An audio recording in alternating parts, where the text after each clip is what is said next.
So from Todd, maybe you have covered this before, but my question is, why do people still believe the doomsayers on the environment when every prediction of global disaster that they have ever made has been wrong? I like this question a lot. So let's jump into it. It's this, but I just say this is a real question. We have, as I talk about in Moral Case for Fossil Fuels, and in the new version, I'll talk about it more. There's just this track record of saying we're going to run out of resources.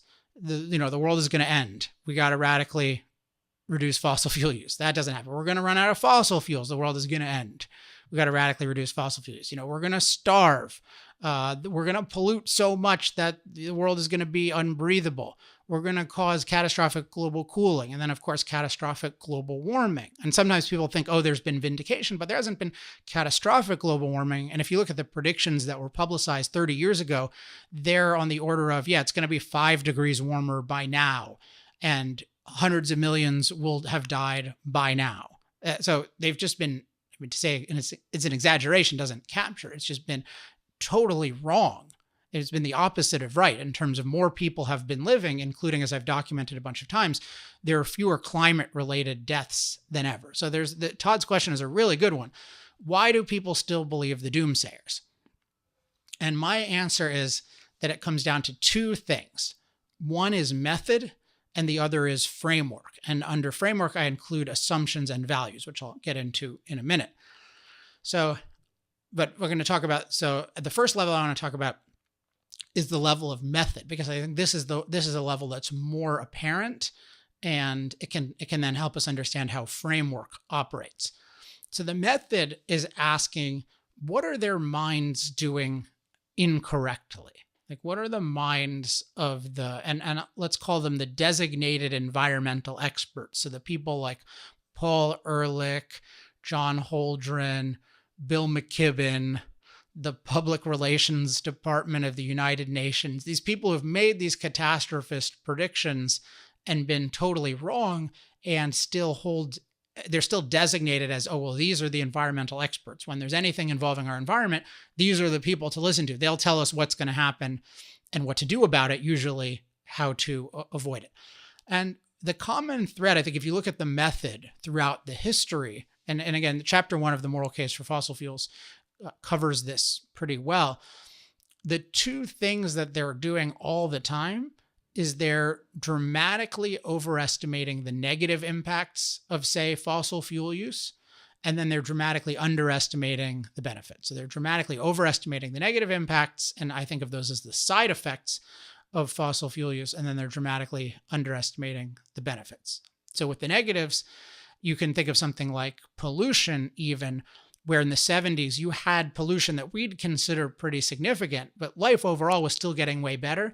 And the predictions were, this is going to get worse and worse, and we won't be able to see the sun and this kind of thing. So it's just totally overwrought and no respect whatsoever for how ingenuity and technology can actually make the pollution a lot less, even while we get increased energy production from fossil fuels. So that's an example of overestimating a negative impact or a side effect. And certainly with the climate issue, where there have been estimates of it's going to warm many degrees and it's going to go out of control and we're not going to be able to cope with it. And John Holdren's prediction, President Obama's former science advisor, that 1 billion people would die by the year 2020 of CO2-related famine. And meanwhile, we have billions of people who are alive because of fossil fuel use. So that's an example of completely overestimating the negatives, if any. And so he's not looking at that, and he's underestimating the benefits. So one benefit he's underestimating is the global greening benefit, the fact that CO2 is plant food, and so that contributes to crop growth. So that's going to that's counter starvation. But the main thing he's underestimating is billions of people having low-cost, reliable energy from fossil fuels that they wouldn't have been able to get at nearly that low cost from any other source over the past several decades. And that's enabling us to have all these amazing agricultural machines that allow, as I like to talk about, one individual to reap enough wheat in a day to make 500,000 loaves of bread. So you're talking about 1,000-fold or so increases in how much work we can do in a given amount of time. So this is the pattern. They're dramatically overestimating the negative impacts and dramatically underestimating the benefits. So they'll see catastrophe, they'll expect catastrophe, even when they have every reason to expect a net improvement. And what happens is a net improvement, and yet we keep believing them. And so then the question is, so that's the method. That's pretty straightforward. But then the question is, why are they doing that? And one aspect of that question is, it's common knowledge that you need to carefully weigh positives and negatives. So if you think about, like you talked to Bill McKibben or Paul Ehrlich, and you said, hey, if you're deciding what to eat for Thanksgiving, you need to carefully weigh the positives and the negatives of each option. They wouldn't say, oh my gosh, I've never heard that idea. What a crazy idea. Or if you said, well, if you're considering this medication, you have to carefully weigh the positives and the negatives. They wouldn't say, oh my gosh, are you a doctor? They'd say, oh, well, yeah, that's common sense. So why aren't they applying common sense in practice, given that these are people who are very smart and they also have exposure to a lot of facts? So what's going on? So one answer is assumptions. And this is when I talk about framework, I think of the two components of a framework. So a framework is a starting structure. It's where your thinking starts. I think of two of the key components are your assumptions, so how you think the world works, and then your values, what you think our goals should be in life. What should we aim for? What do you think is good? And so with assumptions, what you can notice is that there's always an assumption that there will be a catastrophe, and particularly that human impact on the planet will lead to catastrophe. So for example, we put more CO2 in the atmosphere. It goes from 0.03% of the atmosphere to 0.04% of the atmosphere. Not just it's going to have an impact, not just that, well, maybe we have to adapt somehow, or even it's a net negative, there's some undesirable things. No, but it's a catastrophe. It totally overwhelms us. That's based on certain assumptions. And I'll get to values in a second, but let me just go a little bit more into assumptions. That I'm going to cover this again in some more depth on the next question, actually. But just to preview it, if you look at the assumptions, there's this overall assumption that human impact on nature, or significant human impact on nature, will be catastrophic. And a lot of that is what I call the perfect planet premise, the idea that the planet is naturally stable, naturally safe, and naturally sufficient. So by sufficient, I mean it gives us enough to nourish us. And if you have this view of the planet, then what you're going to expect is that human impact is going to destabilize it, and then it's going to make it dangerous and deficient. Versus the reality is that the planet is naturally imperfect from a human perspective. So it's not stable, it's dynamic, it's dangerous and deficient. And what human beings need to do is we need to massively impact it intelligently to transform it into a far more safe and sufficient place. And we experience it as stable, not that it's actually stable, but we experience it as stable because our productive ability allows us to produce nourishment and allows us to produce safety. So yeah, we experience it as, oh yeah, it's a pretty safe place to live. But what people don't realize is that's a consequence of our productive ability. And then our productive ability is a consequence of our ability to use machine power. And that's a consequence of our ability to produce energy at low cost for billions of people in a reliable way. So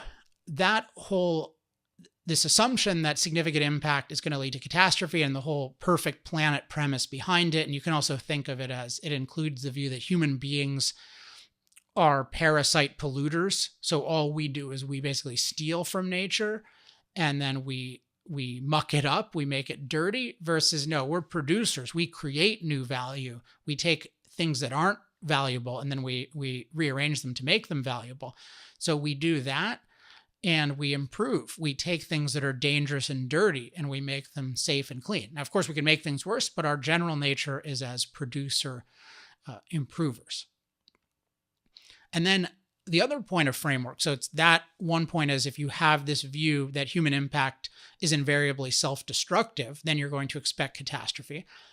And so that explains a lot, but then you notice, that it doesn't quite explain everything. And in particular, what it really doesn't explain is why there's such a negative view of the planet right now and throughout history. So if they had the following view, if they said, yes, today's planet is amazing, it's the best planet that's ever existed, but it has the seeds of its own destruction in it, that would at least be a plausible view. It would say, because they would acknowledge, yeah, of course, the Earth is a better place to live than it's ever been. We've been incredibly productive. We've made it so nourishing. We've made it so safe. It's so full of opportunity. Like, this is great. I wish we could sustain it forever. I wish we could improve it. But unfortunately, there's a fatal flaw. Like, that would be one kind of attitude. But if you notice, the Doomsayers do not have that attitude at all. There's no acknowledgement that the planet has improved. There's no acknowledgement that the planet was imperfect and that we've dramatically improved it. And so there's something that's driving this that's not just a negative expectation about the future. There's a value thing where they don't value the present. And so why don't they value the present? It's not just that they're afraid about the future for the reasons I just explained. And ultimately, the only answer can be they're measuring value in a different way.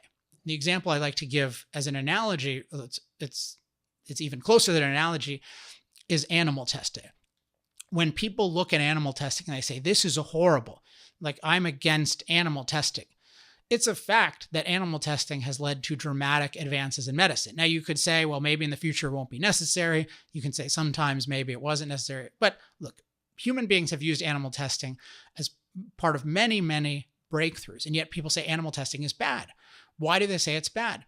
Well, because they're not placing primary value on the humans. They're saying, no, we value the animals above the lives that would be saved by testing on them. And so what's going on is that's not a new scientific view. That's a moral view. That's saying my standard of evaluating animal testing is not humans or human flourishing. It's the animals. Or you could say maybe it's something like, I think all living things are equal. But in any case, it's not valuing human flourishing as your standard. And that's why even when there are beneficial outcomes, and fossil fuels have so many beneficial outcomes today and historically, they're still viewed as catastrophic. Because if you're viewing the Earth, so in the analogy to animal testing is, or to the value animals, is really valuing unchanged nature.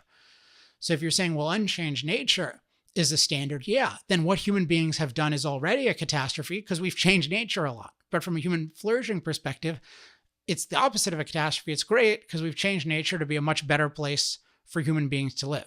So your evaluation of whether human impact on the Earth has been amazing or terrible or somewhere in between, so much of that is based on your standard. That's why all these people can see all the ways in which human life has improved, all the ways in which Earth has become more human friendly, and they still view it as, yeah, we screwed it up.